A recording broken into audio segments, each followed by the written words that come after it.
let's kind of get into that. What does it mean that things are coming from all sides? I think it's a way to make sure that they can double down on the suppression. This is the atmosphere in which you see countries uprise, right? We saw that with Arab Spring. I mean, Hong Kong. I loved Hong Kong. It was so cute and organized, and little umbrellas and backpacks. But this is the time in which you see that, and we have the power to organize. But when they come from all sides, when you've got suit and coats and nonprofits, making sure that they can steal tactics, when you've got white supremacists making sure that they can steal tactics as well.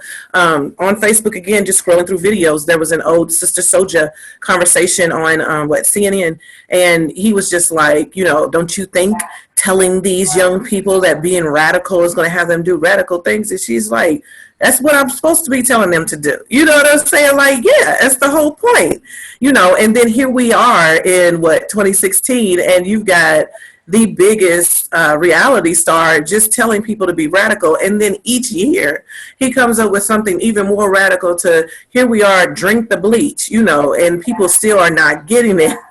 That this man does not care about you. He only cares about his wallet, who's in it, and his friends who have wallets as well. We are being ran by, some of them are tiny nation states, but like some of these corporations are huge, and they are really running things. And there's not any type of legal scope that actually adheres to them. But there are tons and thousands of laws. Like my friend Gary is now in LA, and he talked about that the other day.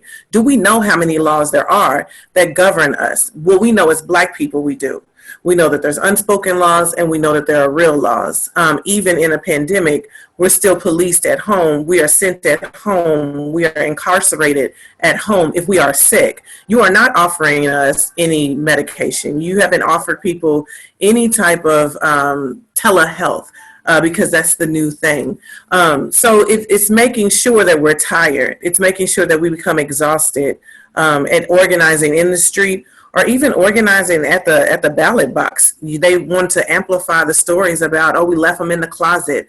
We seen this. And they tried it in Wisconsin, and folks actually won. But it was like, crazy that you have to go through all these different measures, and then we have to come up with the solutions.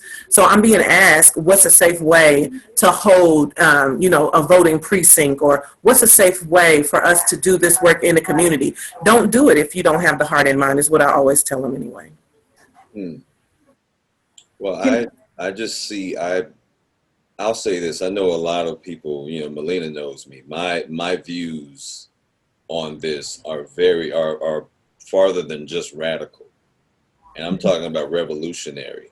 The way I see it, for us, this system of things as it stands and as it has always stood for itself and against us, as a people in general and Black people in particular. I'm not going to say too much on these platforms that's going to maybe say someone says I'm trying to